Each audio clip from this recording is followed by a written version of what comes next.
Movie Recap Tagalog here. Si Shojin ay isang lalaking ang tanging layunin ay ang makamit ang tagumpay sa kanyang buhay. Dahil sa kanyang pagsusumikap, siya ang pinakabatang ehekutibo sa kanilang kumpanya. Perpekto ang kanyang buhay kasama ang kanyang magandang asawang biolinista na si Yoonchae at ang kanilang anak na babae. Ngunit biglang nagwakas ang kasiyahan nang ang kanyang anak ay makidnap. Tuluyan siyang nalugmok sa matinding kawalan ng pag-asa. Nagsimula ang lahat sa lalaking ito na nawalan ng lahat sa isang iglap. Ang kanyang anak ay dinukot at pinatay. Hindi matanggap ng kanyang asawa ang katotohanan, kaya gumawa ito ng isang desperadong hakbang. Ang pagkawala ng dalawang pinakamamahal niya ang nagtulak kay Shojin sa sukdulang kawalan ng pag-asa. Nais na rin sana niyang gawin ang ginawa ng kanyang asawa. Ngunit bigla siyang natauhan. Nangako si Shojin na pagbabayarin ang mga salarin. Kaya kinuha niya ang recording ng kanilang pag-uusap ng mamamatay tao at pinakinggan muli. Umaasa siyang makakahanap ng mga bakas mula sa recording na ito. Subalit, aksidenteng may natuklasan si Shojin nang makipag-usap siya noon sa isang kakaibang babae. Araw na yon, sobrang balisa si Shojin at nag-aalala sa kanyang anak. Ngunit ang babae ay paulit-ulit siyang tinatawagan, hinihiling na isauli niya ang cellphone nito. Akala niya noon ay scammer lang ito kaya hindi niya pinansin. Pero nang pakinggan niyang muli ang recording, natuklasan niya ang isang bagay na hindi kapanipaniwala. May narinig siyang kakaibang tunog sa telepono kaya lalo niyang pinakinggan. Ito pala ay ang balita tungkol sa bagyong darating noong August 8. Hindi niya maunawaan kung bakit iyon ang palabas sa TV dahil malinaw na September nang mangyari ang tawag. 2 araw bago mawala si Dabin, aksidenteng nabasag nito ang isang baso. Agad na hinila ni Shojin si Dabin at sinermunan. Binalaan niya ang anak na kung hindi ito magpapakabait, uwi itong mag-isa. Ngunit ang masaklap, nawala nga si Dabin bago pa matapos ang sayawan. Pagkalipas ng 24 oras mula nang mawala si Dabin, nakatanggap si Shojin ng isang kakaibang tawag. Isang pangungusap lamang ang sinabi ng nasa kabilang linya, ligtas ang bata. Pagkatapos ay agad itong ibinaba. Napagpasyahan ng investigasyon na hindi ito simpleng pagkawala, kundi isang kaso ng kidnapping. May mga taong palihim na pumasok sa villa ni Shojin. Maghapon silang naghintay sa tawag ng mga kidnappers, pero wala. Tuluyan nang nasira ang loob ni Shojin at ng kanyang asawa. Eksaktong alas 10:33 nang tuluyang tumunog ang telepono. Isang babae ang tumawag at hinihiling isauli ni Shojin ang cellphone nito. Pero dahil abalang-abala siya sa pag-aalala sa kanyang anak, agad niya itong binaba. Makalipas ang 1 minuto, muling tumawag ang telepono. Ngayon, ang mga kidnapper naman ito. Ngunit isang pangungusap lang muli ang ibinilin, babalik daw si Dabin kinabukasan. Agad ibinaba ng kidnapper ang telepono kaya't hindi matukoy ng pulisya ang lokasyon nila. Ang nakapagtataka pa, hindi man lang sila humingi ng ransom. Hindi mapakali si Shojin kaya nagpadala siya ng sunod-sunod na mensahe para subukang mahanap ang anak. Sa puntong iyon, napansin niya ang mensahe ng babae. Patuloy pa rin itong hinihinging isauli ang cellphone. Hindi na ito pinagtuunan ng pansin ni Shojin at nagpadala na lamang siya rito ng mensahe upang magtanong tungkol sa anak. Biglang tumunog ang doorbell. Nagmamadaling lumabas ang lahat. Ang delivery man ay nataranta at agad na tumakbo at nagmaneho palayo nang makita ang maraming tao. Naiwan ang isang kahon. Tahimik na tahimik ang paligid habang tinititigan nila ito. Hindi nila maunawaan. Sinabi ng kidnapper na makakauwi si Dabin ngayong araw. Pero paano magkakasya ang bata sa isang maliit na kahong iyon? May masamang kutob si Shojin. Tama nga, sa loob ng kahon ay isang dugo ang daliri. Lubos na nabasag ang puso ng kanyang asawa. Kahapon lamang ay nilagyan niya ng band-aid na may cartoon design ang daliri ng anak. Matapos ang DNA test, kinumpirma ng pulisya na kay Dabin niya ang daliri. Mas masakit pa, wala na itong vital signs, ibig sabihin, pinutol ito pagkatapos mamatay ni Dabin. Nang marinig ito ni Shojin at ng kanyang asawa, tuluyan silang gumuho. Nawala ng malay si Yoonchae. Ngunit kinagabihan, nakatanggap si Shojin ng text mula sa kanyang asawa. Hindi na kinaya ni Yoonchae ang pagkawala ng anak. Umakyat siya sa tulay at tumalon. Dahil malakas ang agos, hindi na natagpuan ang kanyang katawan. Sa loob lamang ng 48 oras, nawala kay Shojin ang kanyang anak at ang kanyang asawa. Nawalan siya ng direksyon sa buhay. Sigurado siyang may mabigat siyang kasalanan sa nakaraang buhay. Pumunta si Shojin sa lugar kung saan tumalon ang kanyang asawa at unti-unting umakyat sa tulay. Eksaktong alas 10:33 ng September 10. Biglang nakatanggap ng text si Shojin. Kinuha niya ang telepono at tiningnan. Hindi niya inaasahan, mula na naman iyon sa parehong babae. Ilalapag na sana niya ang telepono nang pumasok ang panibagong mensahe. Nakalagay dito na nakita raw ng babae si Dabin. Napabalikwa si Shojin. Napagtanto niya na hindi pa nahuhuli ang mga kidnappers. Hindi siya pwedeng mamatay ng ganoon kadali.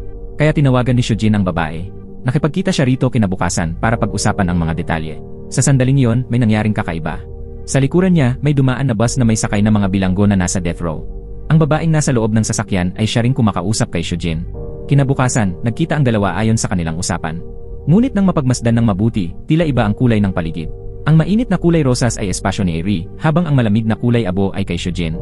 Magkaharap silang nakaupo, ngunit hindi nila makita ang isa't isa. Gusto lang ni Eri na maibalik ang kanyang cellphone, habang si Shojin ay naghahanap ng impormasyon tungkol sa nawawala niyang anak. Paulit-ulit na tumatawag si Eri, pero hindi siya makakonekta. 3 araw matapos mawala ni Shojin ang kanyang asawa at anak, nag-text siya kay Eri. Pakiramdam ni Shojin, sobra-sobra na ang trahedyang dinanas niya, at heto pa si Eri, hindi tinupad ang usapan at para pang nangaasar. Magkaharap man silang nakaupo sa iisang mesa, 3 oras silang naghintayan nang hindi namamalayan ang isa't isa. Sa huli, pareho nilang inakala na nabiktima sila ng online scam. Dahil sa inis, pareho silang umalis. Nagmamadaling pumunta si Eri sa ospital, ngunit natuplasang nawawala ang kanyang ina. Buong araw siyang naghanap, ngunit walang kahit anong balita tungkol sa kanyang ina. Bandang alas 10:33 ng gabi, nakatanggap si Eri ng text mula kay Shojin. Nagtatanong ito kung bakit hindi siya sumipot. Dahil pagod na pagod at puno ng problema, lalo pang nag-init ang ulo ni Eri. 3 oras siyang naghintay, pero sinasabi ni Shojin na siya ang hindi tumupad sa usapan. Nawawala ang ina ni Eri, at si Shojin naman ay kakalungkot lang sa pagkawala ng asawa at anak. Kaya pareho silang nadala ng emosyon at nag-away. Galit na sinabi ni Eri na kung alam lang niyang scammer si Shojin, hindi na sana siya tumulong mag-post ng missing poster sa harap ng cafe. Mas lalo siyang nainis nang maalalang mali pa ang petsang isinulat ni Shojin sa notice ng pagkawala ng anak nito. Mabuti na lang at binago iyon ni Eri mula September patungong August. Karapat-dapat daw kay Shojin na hindi niya mahanap ang anak. Napikon agad si Shojin sa narinig. Tinanong niya ulit kung sino ba talaga ang scammer. Sa huli, ibinaba nila ang tawag ng hindi nagkasundo. Kinabukasan, nakatanggap si Shojin ng abiso mula sa istasyon ng pulis. Natuntun nila ang delivery man. Ngunit matapos ang teknikal na pagsusuri, lumabas na wala itong kinalaman sa kidnapping. Inanunsyo rin ng pulisya na kahit hindi pa natatagpuan ang katawan ni Dabin, halos tiyak na wala na itong pag-asang mabuhay. Nang marinig ito ni Shojin, para siyang bumalik sa pinakamadilim na bangungot. Kahit anong sigaw niya, wala siyang magawa. Kinuha ni Shojin ang telepono at pinakinggan muli ang recording ng tawag sa mga kidnappers. Napansin niyang habang kausap niya noon si Eri, ang TV ay nagpapalabas ng balita noong August 8. Nagmamadali siyang pumunta sa bulletin board ng cafe. Gusto niyang makita kung nandoon ang missing poster na sinabi ni Eri. Puno ang buong bulletin ng papel pero walang poster ng nawawalang bata. Paalis na sana siya nang biglang humangin at natanggal ang papel sa itaas. At doon, lumitaw ang nanilaw na missing person notice. Sa gulat niya, ang petsa ng pagkawala ay hindi September kundi August. Tuluyang nagbago ang pananaw ni Shojin sa nangyayari. Totoo ang sinabi ni Eri. Sa sandaling iyon, may malaking ideyang pumasok sa isip niya. Agad niyang kinuha ang telepono at tumawag. Isang tawag na tumawid sa panahon. Noong August 13, nakatanggap ng tawag si Eri mula kay Shojin na nasa September 13. Agad niyang tinanong kung anong petsa na. Nabubuhay ba si Eri sa August? Sinagot siya nito ng may inis, tinawag siyang siraulo. Tumawag lang ba siya para itanong iyon? Inis na sinabi ni Eri na syempre August 13 ngayon. Noon lamang natiyak ni Shojin na September 13 nga ang panahon niya. Ibig sabihin, ang mundo ni Shojin ay isang buwan na mas abansado kaysa kay Eri. Kung tutulong lang si Eri, maaari niyang mailigtas ang kanyang asawa at anak. Pero tumanggi si Eri, hindi raw siya tanga. Napaka-imposible ng sinasabi ni Shojin para paniwalaan o tulungan siya.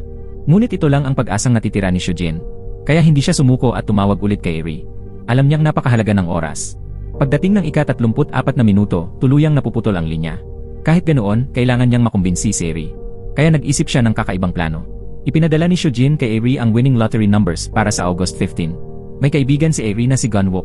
Sinabi nitong kaya niyang mahanap ang kanyang ina gamit ang locator technology, pero kailangan niya ang personal info at bank book ni Eri. Dahil sobrang desperado si Eri, naniwala siya agad. Nang makatanggap siya ng bank alert na may gustong mag-withdraw, saka lang niya naunawaan na na-scam siya. Ngayon hindi lang nawala ang kanyang ina, pati pera niya. Sa gitna ng malakas na ulan, napahagulgol si Eri. Sa sandaling yon, napatingin siya sa lotto result posted sa pinto. Bigla niyang naalala ang mensaheng natanggap niya. Nang ikumpara niya ang mga numero, nagulat siya, eksaktong pareho ang mga ito. Lubos siyang nawindang. Nang gabing yon, kusang nag-contact si Eri kay Shojin. Sinabi niya na kung matutulungan siya ni Shojin na mahanap si Gunwook para mabawi ang kanyang pera, maniniwala siya sa lahat ng sinasabi nito. Kinabukasan, hiniling ni Shojin kay Police Park na hanapin ang kinaroroonan ni Gunwook. Ngunit bigla siyang nakatanggap ng nakakagulantang na balita. Sa buwan ng September, nakakulong daw si Eri dahil sa pagpatay kay Gunwook. Sa kulungan, nagkita sila ni Shojin. Lumabas na noong gabi ng August 17, ayon sa ibinigay na address ni Shojin, pinuntahan ni Eri si Gunwook. Pagkakita pa lang nila sa isa't isa, agad silang nagkatensyon. Palihim na kumuha si Gunwook ng ladrilyo, habang si Eri naman ay handa sa dalang kutsilyo. Sa normal na takbo ng pangyayari, unang umaatake si Gunwook gamit ang ladrilyo. Sa gitna ng kaguluhan, hindi sinasadya ni Eri na maging sanhi ng pagkamatay ni Gunwook. Ngunit dahil tinawagan siya ni Shojin noong gabing bago iyon at ipinaliwanag ang lahat, nagkaroon si Eri ng pagkakataong mamili muli. Sa pagkakataong ito, nagpa siya si Eri na itapon ang kutsilyo. Kinabukasan, bumalik si Shojin sa kulungan, ngunit wala ng record o impormasyon tungkol kay Eri. Ibig sabihin, tunay ngang nagbago ang kanyang kapalaran. Nang gabing iyon, nag-usap muli ang dalawa. Ipinaalam ni Shojin kay Eri na maaari silang magkausap mula alas 10:33 hanggang alas 10:34 tuwing gabi. Ipapadala niya ang lahat ng kailangang impormasyon sa pamamagitan ng text. Ang unang ginawa ni Eri ay puntahan si Shojin sa August. Akala niya magiging maayos ang lahat. Ngunit biglang may lalaking pilay na sumugod sa presinto, sumisigaw na siya raw ang pumatay kay Dabin. Mas ikinagulat pa ng lahat ng idawit pa nito si Shojin na siya raw ang pumatay sa sariling anak. Nalito ang mga pulis. Posible bang may isa pang kriminal? Agad na tinawagan ni Police Park si Shojin. Nang magkaharap sila ng kidnapper ng kanyang anak, hindi napigil ni Shojin ang matinding galit. Susugod na sana siya para patayin ito. Pero nanatiling kalmado si Jinho. Sinabi niya kay Shojin, hindi mo ako kilala pero kilalang kilala kita. Pareho raw silang mamamatay tao at pareho ring nawalan ng anak. Lubos na nabigla si Shojin sa narinig. Nang pag-isipan niya ng mabuti, naalala niya si Jinho, ang lalaking palaging nagpoprotesta sa harap ng kumpanya. Namatay ang anak ni Jinho sa sunog sa amusement park, isang proyektong pinamahalaan ni Shojin. Ipinipilit ni Jinho na gumamit si Shojin ng substandard na materyales kaya nagkaroon ng sunog. Pero sinuri at pasado sa kalidad ang lahat ng materyales ayon sa ulat na hawak ni Shojin. Dahil sa insidenteng iyon, matindi ring napagalitan si Shojin ng chairman. Doon lamang muli niya naalala kung sino si Jinho. Hindi inaasahan ni Shojin na si Jinho pala ang salarin. Pero ang pagkawala ng kanyang anak ay nagdulot ng matinding sakit kay Jinho. Dahil umabot na sa ganito ang sitwasyon, napilitan si Shojin na kumalma. Sumunod na tanong ni Shojin ay napakaselan. Tinanong niya kung kailan niya dapat harapin si Jinho upang maiwasan ang trahedya. Galit na sinabi ni Jinho na bakit ngayon pa niya ito tinatanong. Noong araw-araw akong nagpoprotesta sa harap ng kumpanya, bakit hindi ka lumabas para kausapin ako? Sunod na tanong ni Shojin ay mas teknikal pa, saan, paano, at anong oras gumalaw si Jinho isang buwan ang nakalipas. Paano nito dinukot ang anak niya? Dahil sa serye ng tanong na yon, napaisip si Police Park na parang pulis si Shojin. Kaya pinauwi niya ito at pinalayas. Dahil hindi siya makakuha ng impormasyon, nagpa siya si Shojin na mag-imbestiga mag-isa. Bumalik siya sa kumpanya para repasuhin ang material reports noong mga nakaraang taon. Biglang pumasok si Secretary Jiang. Dahil tanging si Secretary Jiang lang ang pinagkakatiwalaan niya, ibinahagi ni Shojin ang nalaman niya tungkol sa pumatay. Ipinangako ni Secretary Jiang na hindi niya sisirain ang tiwala ni Shojin. Siya na raw ang bahala sa pag-alam ng mga galaw ni Jinho noong nakaraang buwan. Tumulog ang orasan, alas 10:33. Muli silang nagkonekta sa time travel call. Agad na binigyan ni Shojin ng dalawang misyon si Eri. Una, alamin ang mga galaw ni Jinho noong August. Pangalawa, kumbinsihin ang Shojin ng August. Ang una ay madali dahil wala pang ginagawang krimen si Jinho noong August. Malaya siyang puntahan ni Eri. Ngunit ang ikalawa ay napakahirap. Mahirap palang makapasok sa kumpanya ni Shojin. Sinubukan na ito ni Eri noong umaga, walang access card, walang pasok. At kahit makapasok man siya, paano niya kukumbinsihin ang August version ni Shojin na kaya niyang makita ang hinaharap at na makukidnap at mamamatay ang anak nito? Ngunit nagbigay si Shojin ng kondisyon na hindi niya matatanggihan, tutulungan niyang hanapin ang ina ni Eri. Nang buksan ni Eri ang impormasyon tungkol sa salarin na ipinadala ni Shojin, nanlaki ang mata niya. Hindi niya akalain na siya yon. Kaya nabuo ang isang komplikadong kasunduan. Tutulungan ni Shojin si Eri hanapin ang mga bakas ng kanyang ina sa September.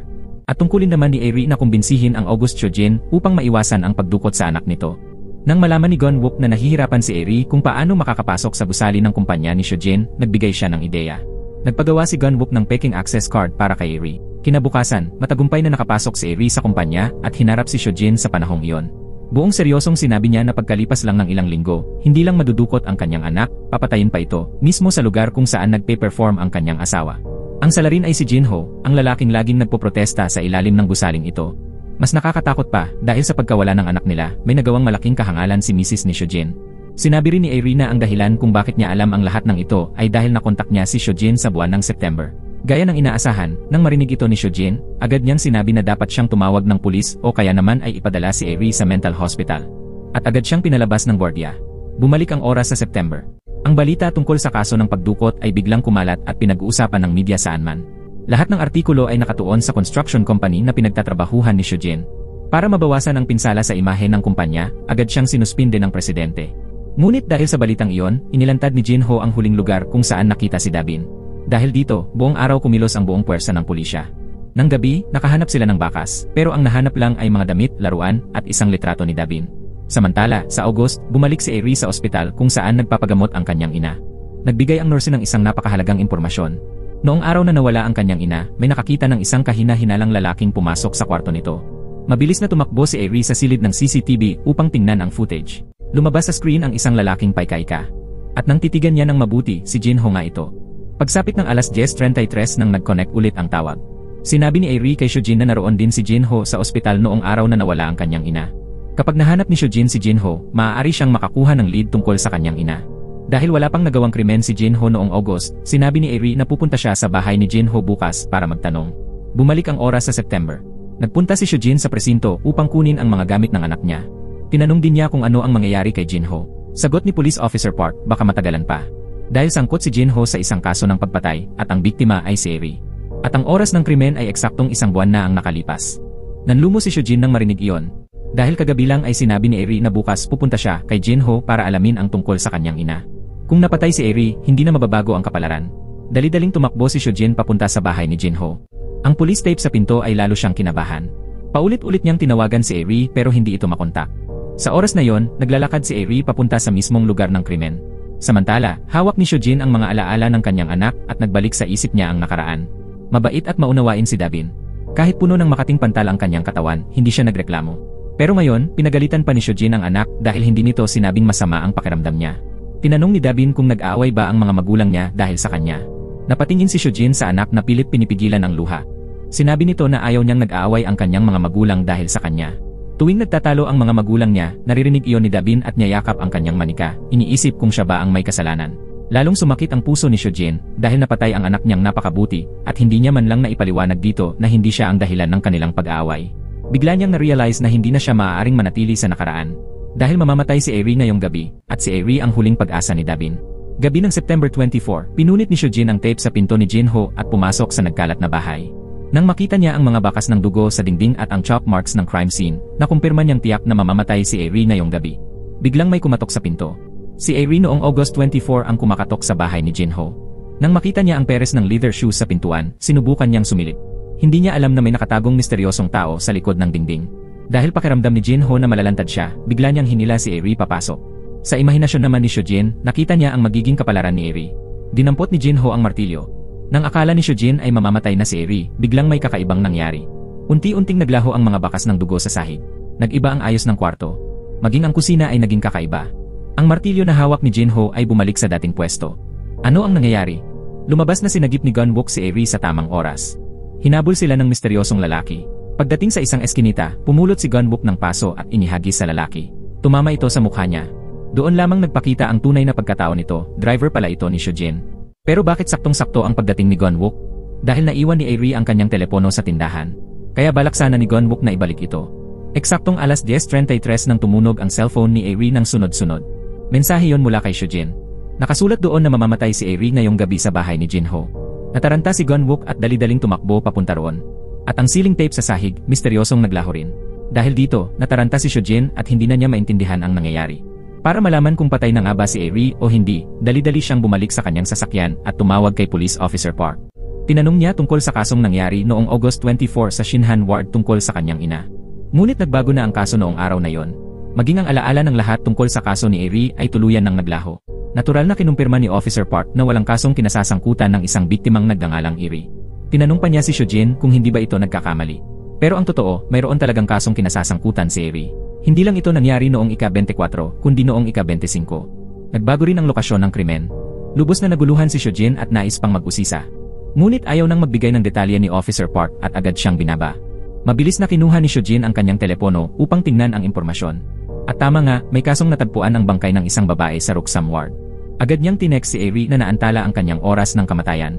Papatayin ulit si Eri kinabukasan. Sa sandaling iyon, biglang naalala ni Eri ang kanyang kabataan. Pumanaw ang kanyang ama noong siya'y 5 taong gulang pa lamang. Nang makita niyang umiiyak ng palihim ang kanyang ina sa sulok ng kwarto, tahimik niyang isinara ang pinto at umalis.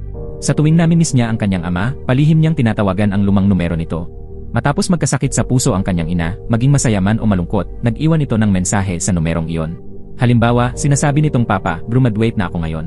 Kahit matagal nang wala ang kanyang ama, iniisip pa rin ni Eri na tumatawag siya rito upang aliwin ang sarili. Kaya noong isang araw, nang biglang may sumagot sa numerong libo-libong beses na niyang tinawagan, naramdaman niyang ang pagtulong niya kay Shojin ay parang pagtulong na rin niya sa sarili. Nang makaharap niya si Shojin sa August, sinabi niya rito na kahit may peking dokumento man o wala, naniniwala pa rin si Jinho na namatay ang kanyang anak dahil kay Shojin. Kaya balak nitong dukutin si Dabin. Wala nang oras si Shojin. Kailangan na niyang makipagkita agad kay Jinho upang pigilan ang trahedya. Ngunit tinanong lang ni Shojin si Eri kung tapos na ba siya. Nagtanong din siya kung matigas ba ang ulo ni Jinho. Nakita ni Eri na hindi siya kayang paniwalaan ni Shojin. Kaya naisip niyang baka ang asawa nito ang makinig sa kanya. Pumunta siya sa villa ni Shojin para hanapin si Mrs. Sakto namang sumakay si Yunchae sa taxi. Sinundan siya ni Eri hanggang sa isang apartment.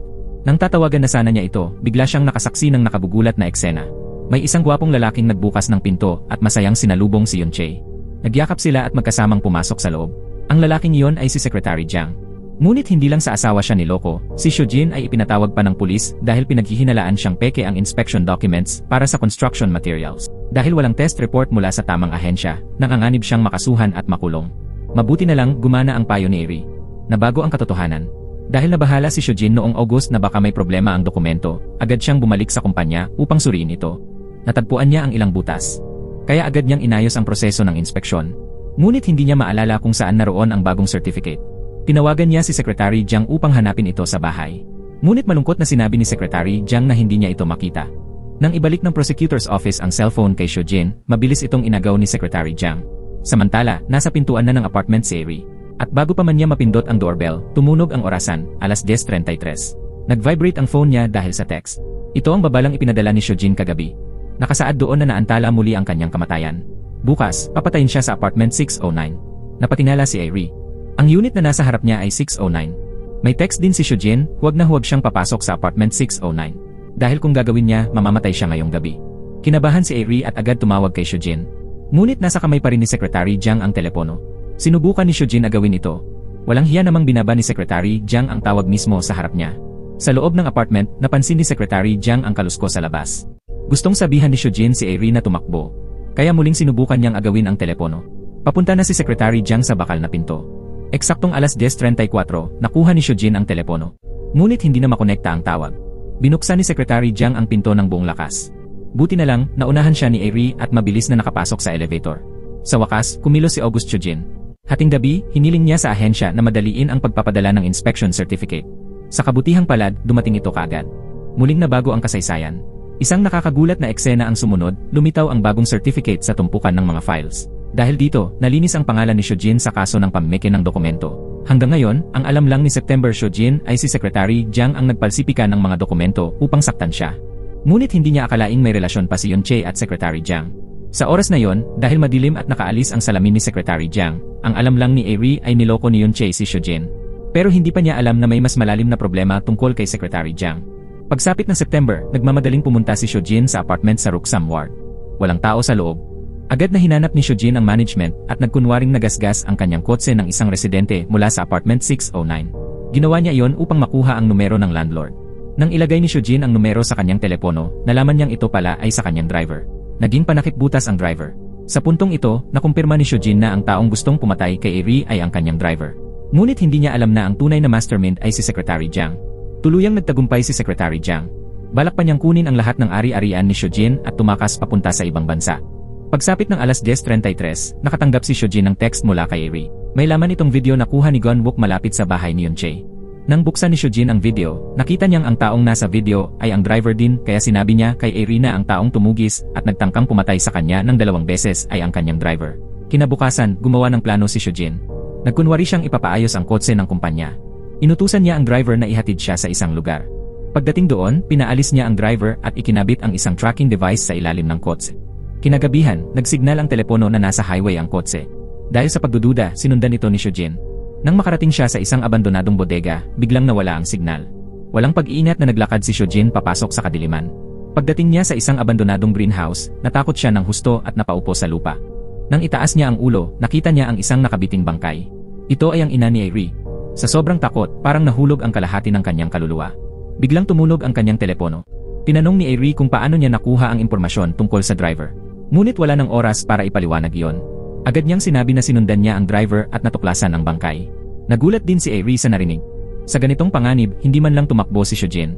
Ginamit ni Shojin ang flashlight ng telepono para kumuha ng ilang larawan. Talagang matapang siya. Pagkatapos ay lumapit siya sa bangkay. May kinuha siyang ilang piraso ng papel mula sa bulsa ng biktima. Balak na sana niyang tawagan ng pulisya gamit ang telepono, ngunit nagbago ang isip niya. Kung makita si Shojin sa ganoong oras sa isang liblib na lugar, tiyak na pagbibintangan siya. Kaya pumunta siya sa isang public phone booth. Binalutan niya ng panyo ang receiver bago tumawag sa pulisya. Ngunit hindi alam ni Shojin na may isang nagmamasid sa bawat kilos niya. Sinundan niya muli ang GPS at napunta sa bus station. Doon niya natuklasan na nakakabit na pala ang tracking device sa likod ng isang pampasaherong bus. Sirang-sira na ang circuit. Pag-uwi niya, inilabas niya ang piraso ng papel at nakita niyang ito ay bank transfer receipt kasama ang isang account number. Dahil may kakilala siyang bank manager, nakuha niya agad ang numero ng may-ari ng account. Nang tawagan niya ito, isang matandang lalaki ang sumagot. Tinanong niya kung sino ang nag-transfer sa kanya ng pera 2 araw na ang nakalipas. Sinabi ng matanda ang pangalan ng ina ni Eri. Lubhang ikinagulat ito ni Shujin. Napahinto siya sa gilid ng kalsada. Binuksan niya ang larawan na ipinadala ni Airi at ikinumpara ito sa larawang kuha niya kagabi. Hindi niya inakalang magtatapang ang driver na patayin ang ina ni Airi. Hindi alam ni Shujin kung paano ipapaliwanag ito. Sakto namang nakatanggap ng text si Airi, nakatanggap ng 100 milyong won ang bank account ng kanyang ina.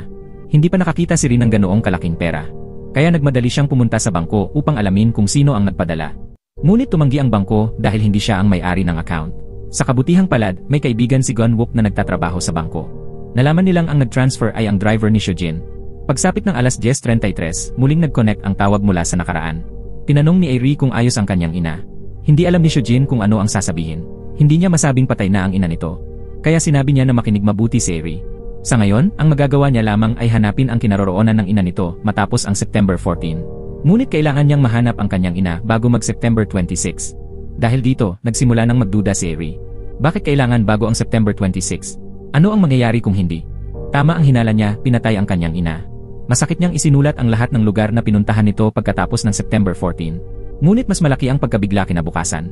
Tumanggap si Shujin ng tawag mula kay Police Park na nagsabing gumawa ng katangahan ang pumatay sa kanyang anak. Noon pa pala ay kinausap ni Secretary Jiang si Jinho. Sinabi niyang masyadong malungkot ang buhay nito. Nasunog ang panganay niyang anak sa parke, at ang bunso naman ay may malubhang sakit sa baga at nakaratay. Kung ayaw ni Jinho na tuluyang maging baldado ang kanyang anak, kailangan niyang pumatay para kay Secretary Jiang. Kapalit nito, magkakaroon ng lung transplant ang bunso niyang anak. Sa loob ng kulungan, labis na nagsisi si Jinho kaya tumawag siya kay Shujin. Nakipagkita siya kay Shujin kinabukasan upang ibunyag ang tunay na mastermind. Ngunit kinaumagahan, nakatanggap si Shujin ng balita mula kay Police Park, may ginawang kahibangan si Jinho. Pagkababa ni Shujin ng tawag, nakatanggap naman siya ng tawag mula sa may-ari ng isang kainan.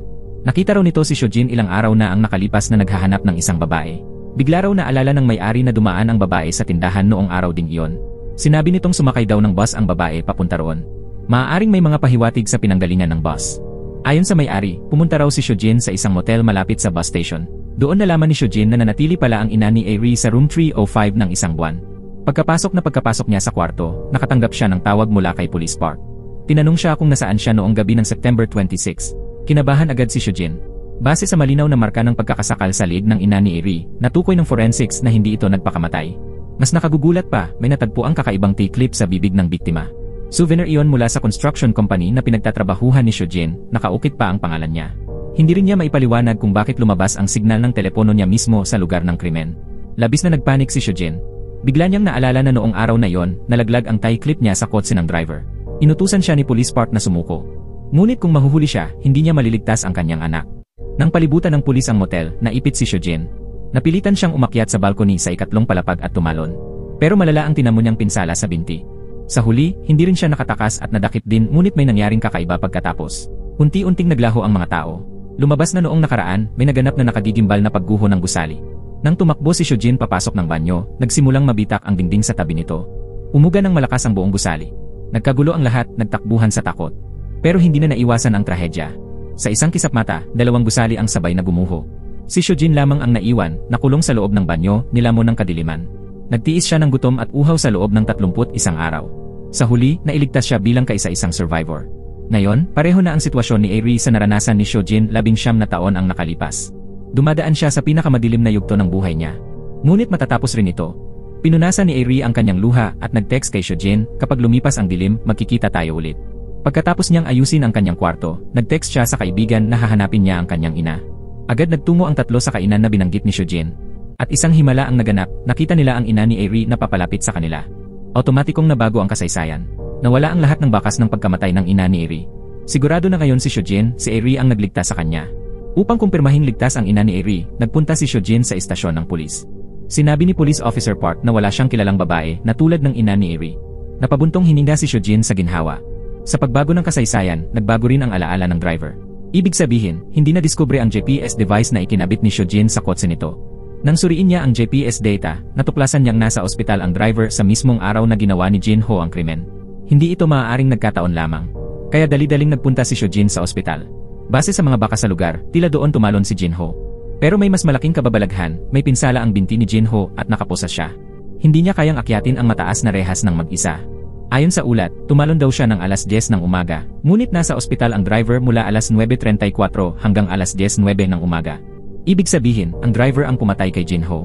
Kinabukasan, sinabi ng ina ni Airy na puntahan nila ang kanyang ama. Habang nasa biyahe, inutusan siya nitong bumili ng bulaklak. Pagbalik niya, isang papel na lang ang nasa upuan. Nakasulat doon na huwag na raw hanapin ni Airy ang kanyang ina. Sa ganoon lamang sila mabubuhay ng ligtas. Hindi man maintindihan ni Airy, alam niyang may mali. Natakot siya na baka saktan ulit ng driver ang kanyang ina. Sa takot, lumapit siya kay Gunwook. Binigyan siya nito ng stone gun na 80,000 volts. Sinundan ni Airy ang sasakyan ng driver. Dinala siya nito sa isang eskinita, kaya agad niyang kinuha ang kanyang sandata. Dito rin ibinunyag ang nakaraan ni Yunche. Binuksan ni Yunche ang pinto at nakita ang bote ng alak sa sahig. Hindi sinasadyang nahagis niya ang damit doon. Nagliyab ang dyaryo nang hindi niya inaasahan. Pagkatapos ay hinarangan niya ang pinto gamit ang bakal. Hindi na raw kinaya ni Yunche ang lasenggong ama. Akala niya sa apoy matatapos na ang lahat. Ngunit pagkalipas ng 20 taon, may lumapit sa kanya, isang lalaking puno ng peklat. Agad siyang natigilan. Ito ang ama niyang akala niya ay namatay sa apoy. Pagkatapos nito, nakatanggap si Yunche ng mensaheng kailangan niyang maghanda ng 10 bilyong won. Kung hindi, mamamatay silang mag-ama. Kaya mabilis siyang naghanda ng plano sa pagtakas. Sa morgue, nakakita siya ng bangkay na kaedad ng anak niya at nagnakaw ng buhok nito. Pagkatapos ay hinanap niya ang blind spot ng kamera sa tulay. Mula sa kinaroroonan ni Yunche hanggang kay Secretary Jiang, may voice message para kay Shojin na nakahanda saan mang lugar. Kailangan lang ni Yunche na maniwala si Shojin na gumawa siya ng kahibangan at magiging matagumpay ang kanyang plano. Ang natitira na lang ay maghintay hanggang sa hapunan 3 araw mula ngayon. Sa oras na yon, muli na namang nawala ang ina ni Airy. Bigla niyang napagtanto na may 2 paraan lamang upang mailigtas ang kanyang ina. Patayin ang driver o pigilan si Jinho na dukutin si Dabin. Dahil parehong ang ina ni Airy at Jinho ay pinatay ng driver, pinatunayan nitong magkaugnay ang kapalaran ng ina ni Airy at ni Dabin. Gayunman, napakahirap patayin ng driver, kaya wala silang ibang pagpipilian kundi pigilan ang pagdukot kay Dabin. Matapos makontak ni Airy si Dabin, napansin niyang palagi itong may dalang teddy bear. Kaya bumili siya ng kaparehong teddy bear, ngunit may nakakabit itong GPS device. Palihim na pumunta si Airy sa kindergarten upang palitan ang laruan ni Dabin. Kinagabihan, binuksan ni Shojin ang kanyang telepono at nagulat sa GPS signal. Ngunit August pa nang palitan ni Airy ang teddy bear, at September na ngayon, ibig sabihin, lumipas na ang 1 buwan. Ilang araw ang nakalipas, nakita ng pulisya ang teddy bear ni Dabin sa tabi ng ilog. Kung gayon, posible bang si Airy ang pinanggagalingan ng kasalukuyang GPS signal? Nagmadaling pumunta si Shojin sa presinto upang kunin ang mga gamit ni Dabin, ngunit hindi niya nakita ang GPS device roon. Patunay ito na ang lokasyon sa telepono ay kung nasaan ang teddy bear. Buong buo pa ang teddy bear. Ibig bang sabihin, buhay pa si Dabin? Magdamag na nagmaneho si Shojin, sinusundan ang GPS signal hanggang makarating sa lokasyon. Kinabukasan, natagpuan ni Shojin ang isang resort 500 kilometro ang layo mula sa lungsod at dahan-dahang lumapit sa villa. Doon, muli niyang narinig ang pamilyar na melodya, ang kantang madalas tugtugin ng kanyang asawa. Sumunod na eksena ang nagpagulat sa kanya. Naroon ang kanyang mahal na anak at ang kanyang asawa. Inakala niyang magiging masaya ang muling pagkikita nila, ngunit tumakbo ang kanyang anak papunta kay Secretary Jiang. Lubos na natulala si Shojin sa nasaksihan. Sa sandaling yon, lumitaw ang driver at hinampas siya mula sa likuran. Napakalamig ng puso ni Yunche at hindi man lang inalala ang bugbog na asawa. Mas ikinagalit pa, yumuko ang driver upang tingnan kung humihinga pa si Shojin. Nang makita niyang buhay pa ito, muli niya itong pinalo. Si Shojin noong September ay napapikit na lamang. May malamig na tanong si Yunche, bakit daw hindi pa ito patay? Nagpakita pa ng kaunting konsensya si Secretary Jiang at iminungkahing dalhin si Shojin sa ospital. Ngunit sinabi ni Yunche na ayaw niya ng kawalan ng katiyakan, kaya kailangan niyang patayin si Shojin kaagad. Tinangka niyang siya mismo ang gumawa nito, ngunit pinigilan siya ni Secretary Jiang at sinabing papatayin niya si Shojin sa ibang pagkakataon. Pagkaalis ng dalawa, iminulat ni Shojin ang kanyang mga mata. Peke lamang pala ang kanyang kamatayan. Tumulo ang kanyang luha sa sobrang hinagpis, ngunit ngayon alam na niya, sina Yunche at Secretary Jiang ang may pakana ng lahat. Naisip ni Shojin na si Airy na lamang ang tanging maaasahan niya. 3 araw nang hindi siya makontak ni Airy, kaya sigurado itong may nangyaring masama kay Shojin. Hindi naghihintay ang oras. Ngayon ay September 5. Bukas ang araw ng pagdukot. Kaya nagdesisyon si Airy na kumilos mag-isa. Kinabukasan, pumunta si Airy sa villa ni Shojin at nagpost ng abiso tungkol sa nawawalang tao. Nagtalaga sila ng mga gawain ni Gunwook, Airy, at Sujong. Susundan ni Gunwook si Jinho. Babantayan ni Airy si Dabin.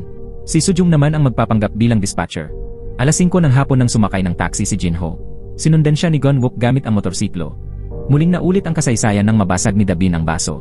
Pagkatapos pagalitan ni Shojin si Dabin, agad lumapit si Secretary Jiang para kumprontahin ito, sinasabing may malaking manika sa ibaba. Kung mainip daw ito, maaari siyang bumaba at maglaro. Nang magsimula ang party, ginamit ni Yunche ang tugtog ng biolin bilang hudyat. Inutusan niya ang driver na simulan ang aksyon. Dumating na rin sa hotel si Jinho at nagtungo sa hagdanan. Hindi mapakali si Secretary Jiang mula sa October. Hawak ang hiringgilya, handa na sana siyang i-injection si Shojin. Ngunit nang sumigaw si Airy sa September, napalingon sa wakas si Dabin. Nakita naman ni Secretary Jiang sa October na unti-unting naglalaho ang kanyang katawan. Napuno siya ng kalituhan. Sa September, dumating ang pulis at agad na inaresto si Eri. Lumalabas na plano na pala ito ni Shojin. Ano man ang paliwanag ni Eri, hindi nakinig si Shojin, mas pinaniwalaan niya ang kanyang sariling hatol. Nakapaskil sa pinto ang wanted poster, pati ang sinabi ni Eri tungkol sa magaganap na pagdukot kay Dabin. Dahil dito, naging alerto si Shojin. Maliban na lang kung baliw si Eri, siya ang magiging kidnapper. Sinabi ni Eri na may mga text siya kay Shojin bilang ebidensya. Ngunit natuklasan ng pulisya na ang bagong numero ni Shojin ay ginamit lamang simula September 5. Ibig sabihin, isang araw pa lang itong aktibo. Kaya natural, walang text history sa telepono ni Shojin. Mas mahirap ang ipaliwanag na isang buwan na ang nakalilipas, kay Eri nakarehistro ang numerong iyon. Dahil dito, tuluyang para siyang isang baliw. Uminom ng alak si Secretary Jiang upang pakalmahin ang sarili. Mabuti na lang daw at nahuli nila si Eri. Kung hindi, natuklasan sana ni Shojin ang tunay na plano ng pagdukot. Ngunit habang nag-iisip ang driver, may kakaibang bumabagabag sa kanya. Bakit alam ni Eri ang eksaktong oras at lugar? Para bang alam na niya ang plano bago pa ito mangyari?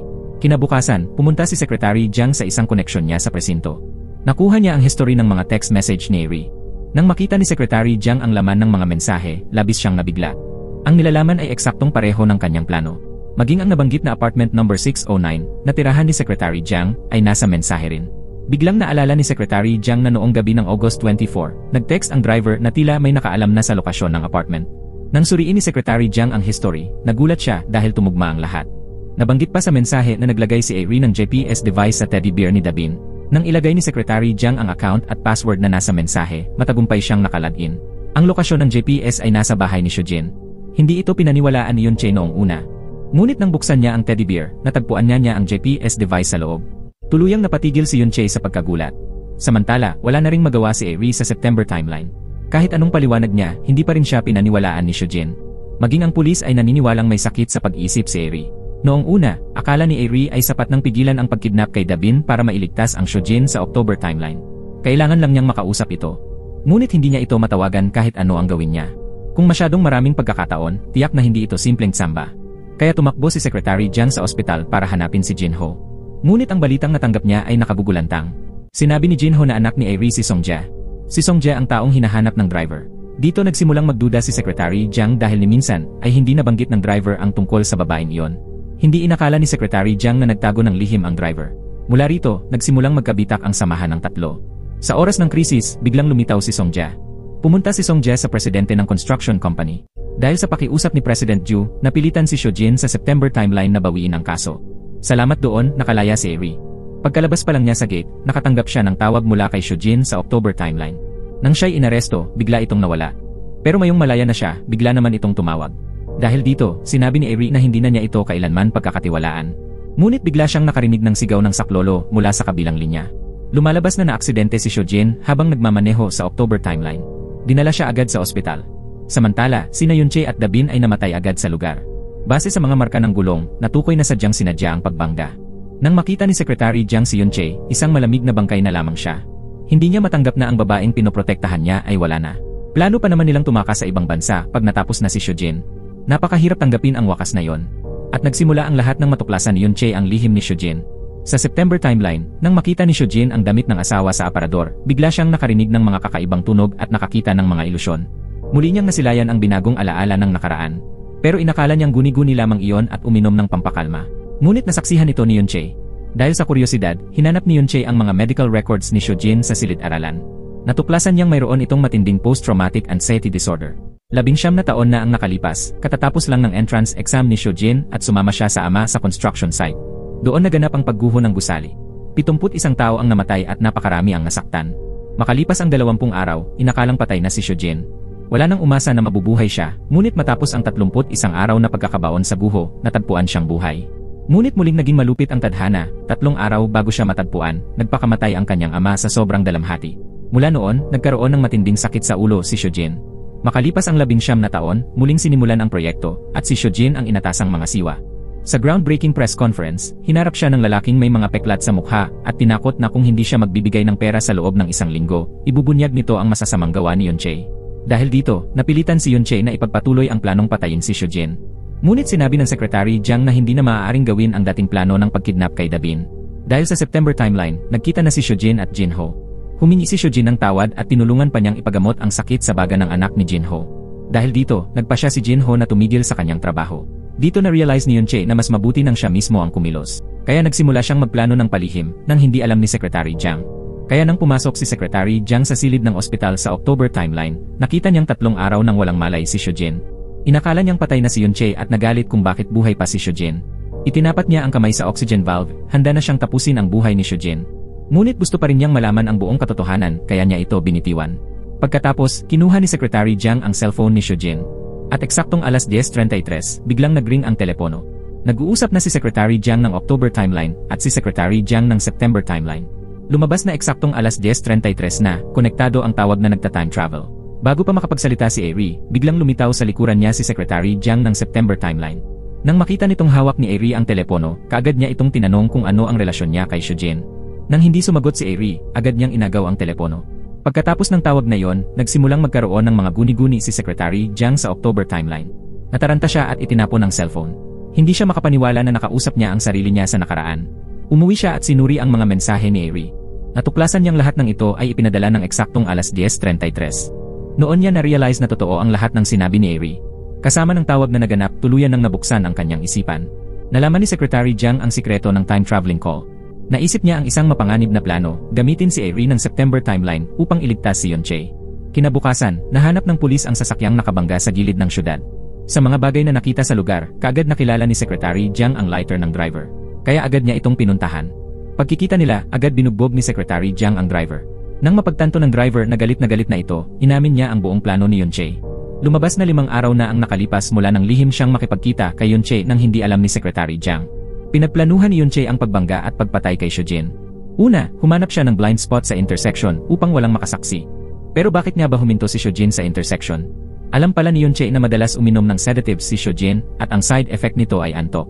Habang nagmamaneho si Shujin, sinabihan siya ni Yunche na huminto muna at magpahinga. Ang plano niya, hintaying makatulog si Shujin, ilabas si Dabin mula sa kotse, at saka papatalunin ang driver upang banggain si Shujin. Pero hindi inaasahang hindi bumaba si Yunche at Dabin ng araw na yon. Totoo man o hindi ang sinasabi ng driver, nangyari na ang trahedya. Kaya kinuha ni Secretary Jiang ang cellphone ni Shujin at nag-text kay Airy. Sa mensahe, sinabi niya na sa October 9, na aksidente ang kotse ni Shujin kasama ang asawa at anak. Patay na si Yunche at Dabin. Umaasa si Secretary Jiang na pipigilan ni Airy ang aksidenteng yon. Sinabi rin niya na si Shujin ay malubhang nasugatan at hindi makapagsalita. Sa ngayon, siya ang magpapadala ng impormasyon sa pamamagitan ng text. Kung kinakailangan, maaari raw humingi si Airy ng tulong kay Secretary Jiang at kailangan niyang patayin ang driver bago mag-October 9. Dahil dito, nagduda si Airy. Una, alam ni Shujin na masama si Secretary Jiang, kaya imposibleng sabihan siyang lumapit dito. Pangalawa, alam din ni Shujin na hindi kayang pumatay ni Airy. Doon niya napatunayan na hindi si Shujin ang nagpadala ng mensahe. Kaya nung gabing yon, tinawagan ni Airy si Secretary Jiang para ilantad siya. Natakot ito at agad ibinaba ang tawag, pagkatapos ay dinelete ang history ng mga mensahe. Kinabukasan, nagtungo si Secretary Jiang sa silid hospital ni Shujin. Yumuko siya at sinabing kung ayaw pang mamatay ni Shujin, dapat na siyang magising. Kapag nagising si Shujin, maliligtas si Yunche. Pagkasabi nito, aalis na sana siya. Ngunit nagulat siyang biglang hinawakan siya ni Shujin. Nakita ng nurse at agad sinabihan ang doktor. Samantala, natakot si Secretary Jiang na mabisto kaya ibinalik niya ng palihim ang cellphone.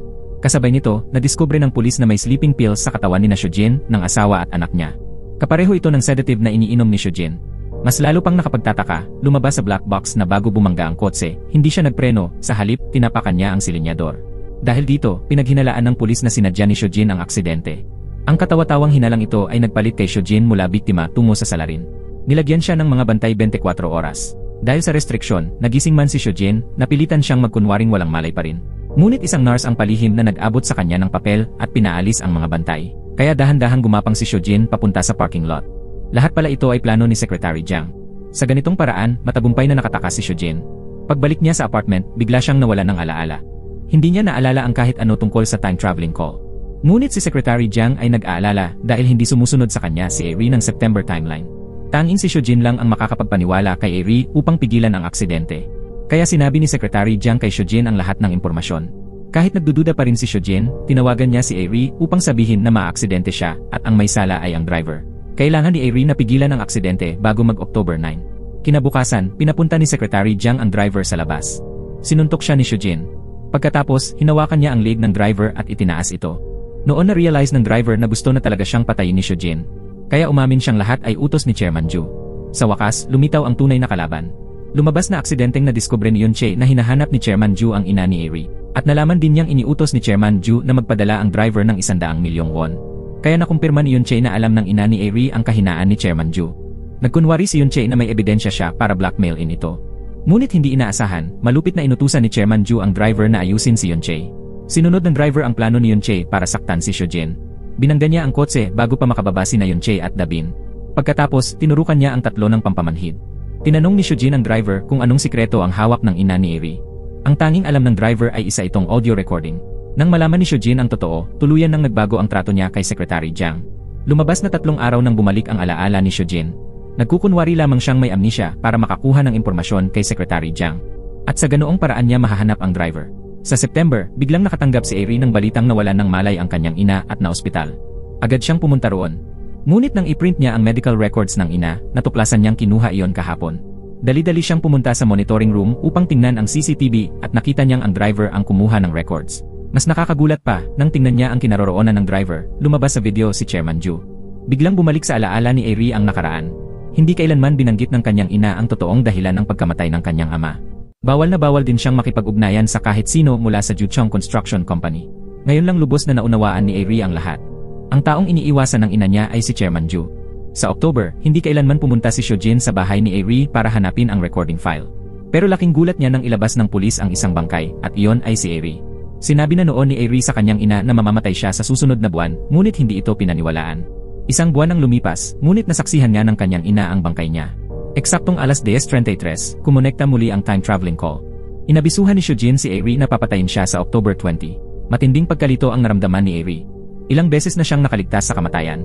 Hindi niya alam kung kailan ito matatapos. Nang tuluyan siyang kumalma, naintindihan niyang nagsimula ang lahat kay Chairman Ju. Hanggat makukuha ni Airy ang mga dokumento mula sa kanyang ina, kaya niyang pabagsakin si Chairman Ju. Ngunit dahil takot ang ina ni Airy sa kapangyarihan ni Chairman Ju, ayaw nitong sabihin kung saan nakatago ang mga dokumento. Kaya palihim na sinabi ni Airy sa kanya na kung may magtanong tungkol sa mga dokumento pagkalipas ng isang buwan, dapat niyang ibunyag ang lahat. Sa tulong ni Gunwook, natagpuan ni Shojin sa October ang ina ni Airy. Nang magkaharap sila, diretsahan niyang sinabi na nangangalap siya ng ebidensya laban kay Chairman Ju. Kailangan niya ang audio file mula sa ina ni Airy. Ngunit kagagaling lang ng ina ni Airy sa pagkawala ng kanyang anak. Lubos siyang nagdadalamhati. Wala siyang lakas o ganang pag-usapan ang kahit ano. Nanahimik lamang siya. Dahil doon, sinabi ni Shojin na maiintindihan niya ang lahat pagkalipas ng 1 minuto. Eksaktong alas 10:33 ng gabi, kumonekta muli ang time-traveling call. Narinig muli ng ina ni Airy ang boses ng kanyang anak. Gumuho ang mga depensa niyang pilit niyang itinayo. Sinabi sa kanya ni Airy noong September na dapat siyang magtiwala kay Shojin. Dahil tanging sa pagbagsak ni Chairman Ju mababago ang kapalaran ni Airy. Dahil takot ang ina ni Airy na hindi ligtas ang ebidensyang hawak niya, 2 buwan na ang nakaraan mula nang ibigay niya ang lahat ng ito kay Jinho. Kinabukasan, dinala ng ina ni Airy si Shojin sa bahay ni Jinho. Pero gulo-gulo ang loob ng bahay. Biglang naalala ni Shojin na ipinadala sa kanya ni Jinho ang isang report noong September, isang ulat tungkol sa dahilan ng pagbagsak ng proyekto taon na ang nakalipas. Dahil nag-aalala siya na nasa panganib si Jinho, tinawagan niya ito at sinabihang tumakas agad. Ngunit noong panahong iyon, mga papel lang ang natanggap niya, wala ang audio file. Kalaunan, sinabi ng ina ni Airy ang buong katotohanan. 19 na taon na ang nakalipas, matapos ang aksidente sa construction site, nakipagkita ang ama ni Shojin sa ina ni Airy at sinabing si Chairman Ju ang tunay na responsable. Ang audio file ang pinakamahalagang ebidensyang nakuha niya. Sinabi rin niya na bago mailabas ang katotohanan, hindi siya gagawa ng anumang padalos-dalos. Doon napagtanto ni Shojin na maraming nakatagong sikreto ang pagkamatay ng kanyang ama. At tama nga, noong September, napansin na rin ni Shojin na may mali sa pagkamatay ng kanyang ama. Sa tulong ng pulis na si Park, nakuha niya ang lumang case file. Natuklasan niya na may naiwan palang hindi kumpletong fingerprint sa crime scene. Dahil limitado ang teknolohiya noon, hindi natukoy ang salarin. Ngunit ngayon, muling sinusuri ang ebidensya. Dito natuklasan ng pulis ang tunay na dahilan ng pagkamatay ng ama ni Shojin. Ayon sa investigasyon, bago i-report ng ama ni Shojin ang mga kasalanan ni Chairman Ju, nakipagkita ito sa taong namahala sa investigasyon ng pagbagsak ng gusali. Ngunit pagkatapos nilang magkita, itinulak ng taong iyon ang ama ni Shojin pababa ng gusali. Ang taong iyon ay si Chu Jong, na kasalukuyan ng pulis. Dahil matagal na ang kaso, kahit may fingerprint, magiging mahirap pa ring hatulan si Chu Jong. Ngunit biglang naalala ni Shojin na nakita niya si Chu Jong sa opisina ni Chairman Ju. Dahil dito, malaki ang posibilidad na si Chairman Ju ang tunay na pumatay sa kanyang ama. Tuluyan nang natauhan si Shojin noong September. At sa puntong iyon, nag-cruise muli ang landas nila ni Airy. Nang makita niya ang lumang relo sa kamay nito, nagulat siya nang makitang huminto ang oras sa alas 10:33. Sa sandaling iyon, kumonekta ang time-traveling call. Tumawag ang Shojin ng October sa kanyang sarili noong September at sinabing petsa na ng October 23. Kung hindi mapipigilan ni Shojin ang aksidente bago mag-October 9, mamamatay ang kanyang asawa at anak. Ang salarin sa parehong insidente ay ang driver. Kapag napatalsik ni Shojin ang utak ng lahat, si Chairman Ju, magbabago ang kasaysayan. Pagkatapos ng tawag, tiningnan ni Shojin noong September ang relong ibinigay sa kanya ni Eri. Sa sandaling iyon, naging malinaw ang lahat sa kanya. 19 na taon na ang nakalipas, nang bumagsak ang gusali, nalibing din sa guho ang ama ni Eri. Itinapon nito ang nag-iisang bote ng tubig kay Shojin. Siya ang nagbibigay kay Shojin ng pag-asang mabuhay.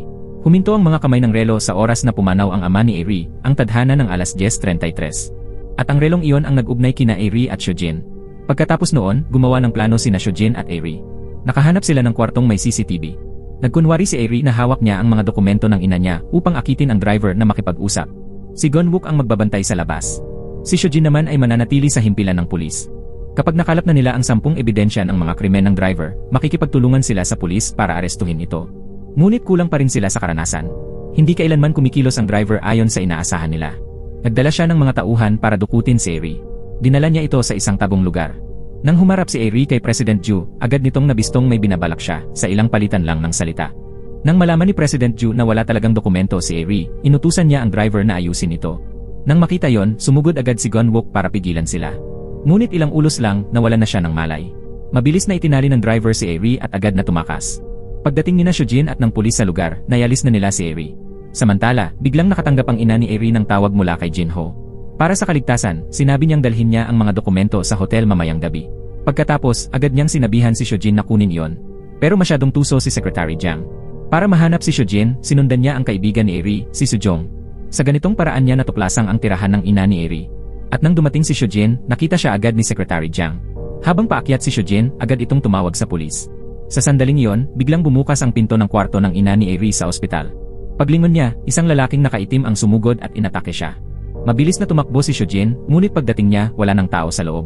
Nang makita niyang may dugo sa sahig, biglang naalala niya ang lalaking nakaitim na nakasalubong niya paglabas ng elevator. Dali-dali niya itong hinabol. Napansin niyang tumigil ang elevator sa pinakamataas na palapag. Sakto siyang nakarating at agad silang naglaban. Ngunit dahil sugatan si Shojin, agad siyang natalo. Sa sandaling iyon, narinig ang sirena ng pulis.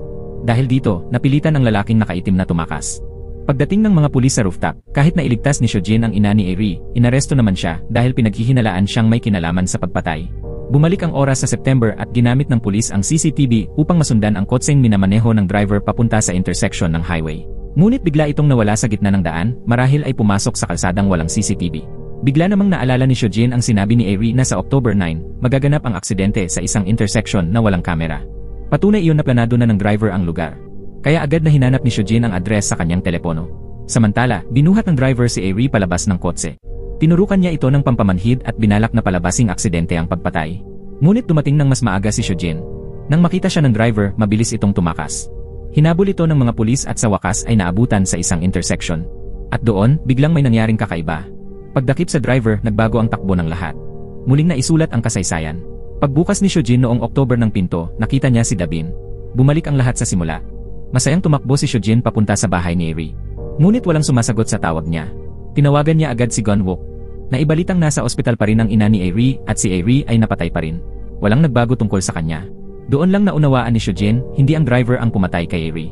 Hanggat hindi niya mapabagsak si Chairman Ju, mauwi sa wala ang lahat ng pagsisikap niya. Biglang naalala ni Shojin na dahil sa pagmamadali, hindi niya nakuha ang mga dokumentong ipinadala ni Jinho. Hindi inaasahan na pumasok si Secretary Jiang sa kwarto at kinuha ang bag ng dokumento mula sa mesa. Pagbukas niya, puro papeles ng lumang pagbagsak ng gusali ang laman. Aksidenteng nahulog ang USB ni Secretary Jiang. Ikinabit niya ito sa computer at binuksan ang video. Lumabas na kahit nagbago ang kasaysayan, nanatili pa rin ang alaala ni Secretary Jiang. Bigla niyang naalala na ipinakita sa kanya ng driver ang dalawang pasaporte. Isa kay Dabin at isa kay Yunche. Ipinagtapat din ng driver ang plano ni Yunche. Kapag naloko na niya si Chairman Ju at nakuha ang malaking halaga ng pera, iiwan niya si Secretary Jiang. Pagkatapos ay dadalhin niya ang anak niya sa ibang bansa. Kaya pinuntahan siya ni Secretary Jiang. Inihagis niya ang dalawang pasaporte sa harap nito. Napagtanto ni Yunche na nabunyag na ang kanyang plano kaya napilitan siyang magtapat. Noong bata pa siya, sinunog niyang buhay ang kanyang lasengbong amain. Nagsinungaling din si Yunche na pinilit daw siya ng kanyang amain na tumakas kasama ang anak niya. Pero bulag na nagtiwala si Secretary Jiang kay Yunche para maiwasan ang gulo. Pagkatapos ay pumunta si Yunche sa bahay ng kanyang amain. Sinadya niyang basagin ang baso para gumawa ng ingay. Narinig ito ng mga tao sa labas at pumasok sila. Sa sandaling iyon, dali-dali siyang pumunta sa sala. Kinuha niya ang tableta at nilagay sa bote ng alak. Palihim na naisip ni Yunche na kapag mahimbing nang natutulog ang kanyang amain, isasagawa niya ang plano, gaya ng ginawa niya 18 taon na ang nakalipas. Balak niyang sunugin ang kanyang amain. Pero nalusutan nito ang trick niya. Yumuko ito at tinanong siya kung ano ang binabalak niya. Hinawakan nito ang buhok niya. Minura at tinakot siya. Pero hindi siya sumuko. Ibinuka niya ang kanyang bibig at kinagat ang leeg nito. Nagpagalit ito sa kanya. Binato siya nito ng bote ng alak at tinamaan ang ulo niya. Matapos iyon, tinali siya nito sa banyo. Habang bibili ng alak ang amain, dali-daling tumawag si Yunche kay Secretary Jiang. Pero nasaksihan ito ng kanyang amain. Lasing na lasing itong binuhusan ng gasolina si Yunche. Sakto namang dumating si Secretary Jiang, binugbog ang amain at sinakal ito. Binitiwan lamang niya nang mawalan ito ng malay. Habang inaakay ni Secretary Jiang si Yunche palabas, bigla itong sumunggab mula sa likod dala ang kutsilyo. Nag-agawan sila sa kutsilyo.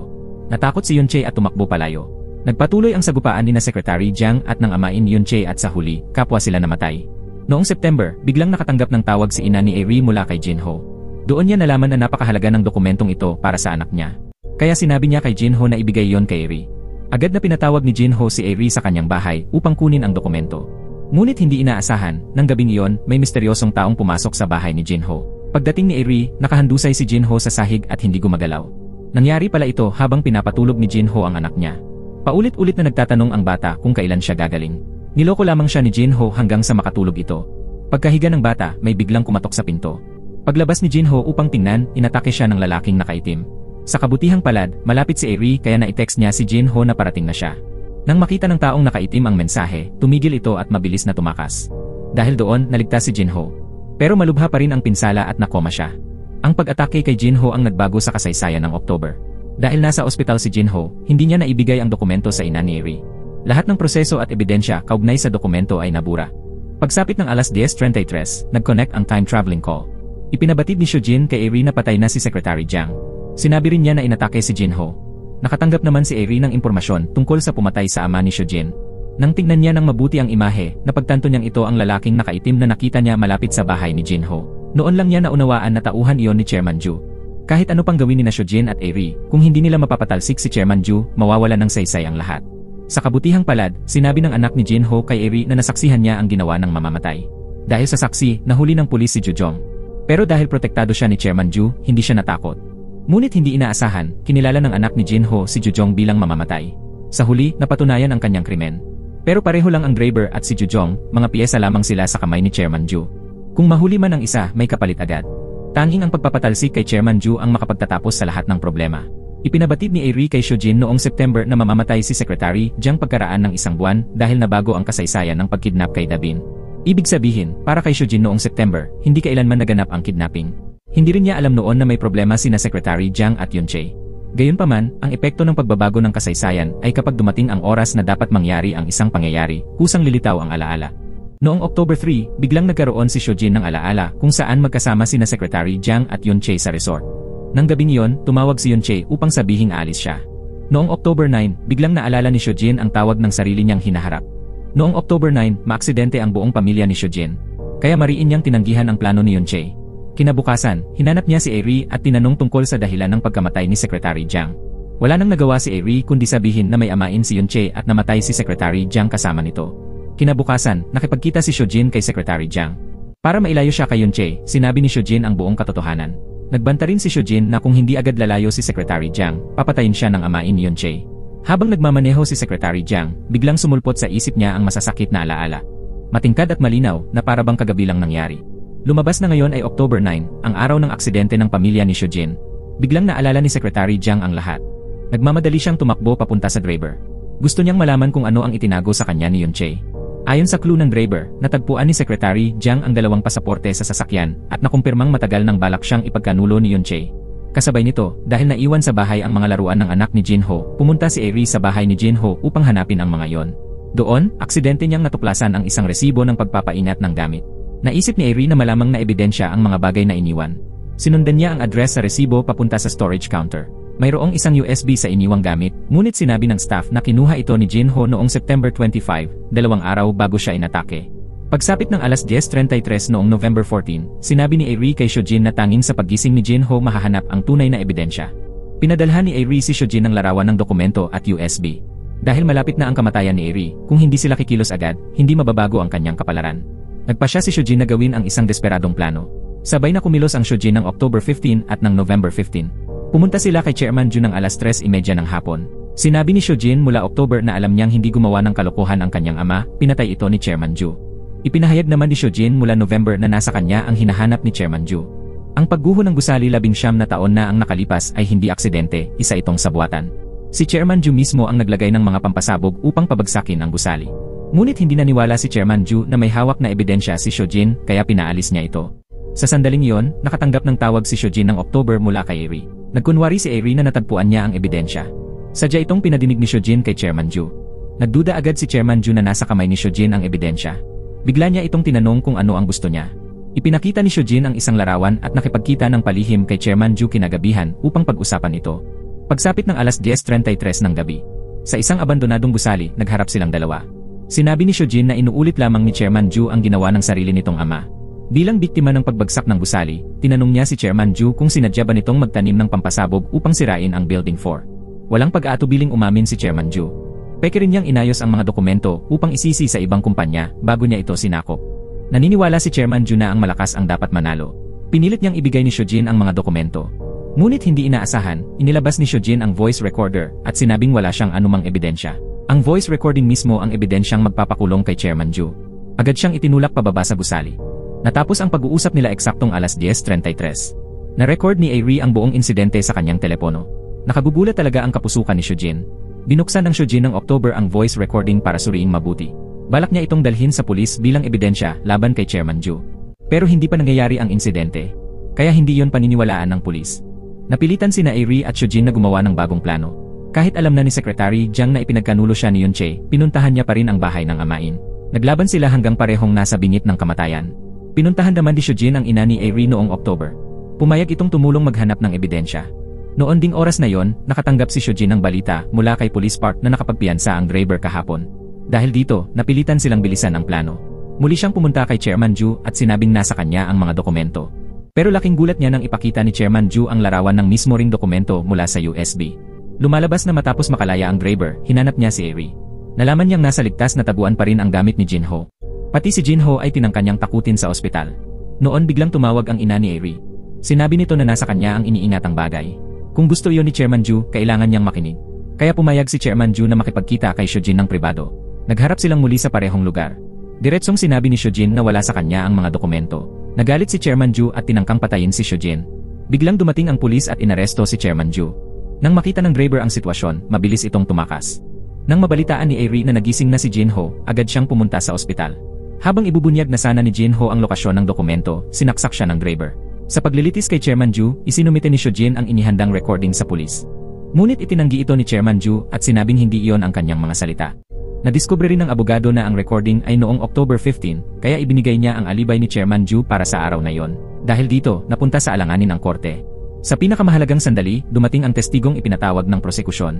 Inihatid ni Eri si Jinho papasok habang dala ang mga dokumento.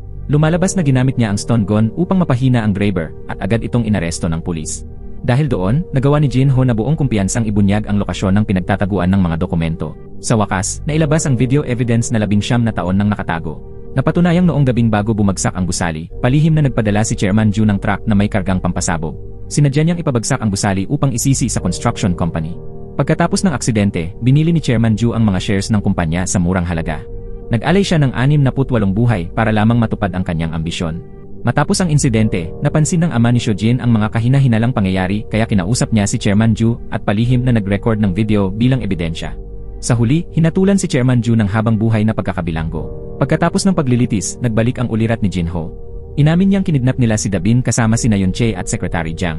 Inaresto si Yunche. Trahiko ang sinapit ni Secretary Jiang. Pagkatapos nito, muling nanumbalik sa tahimik na buhay sina Shojin at Eri. Hindi na nila kailangang maghintay tuwing alas 10:33 bawat araw. At dito nagtatapos ang pelikula. Maraming salamat sa panonood. Hanggang sa muli, paalam.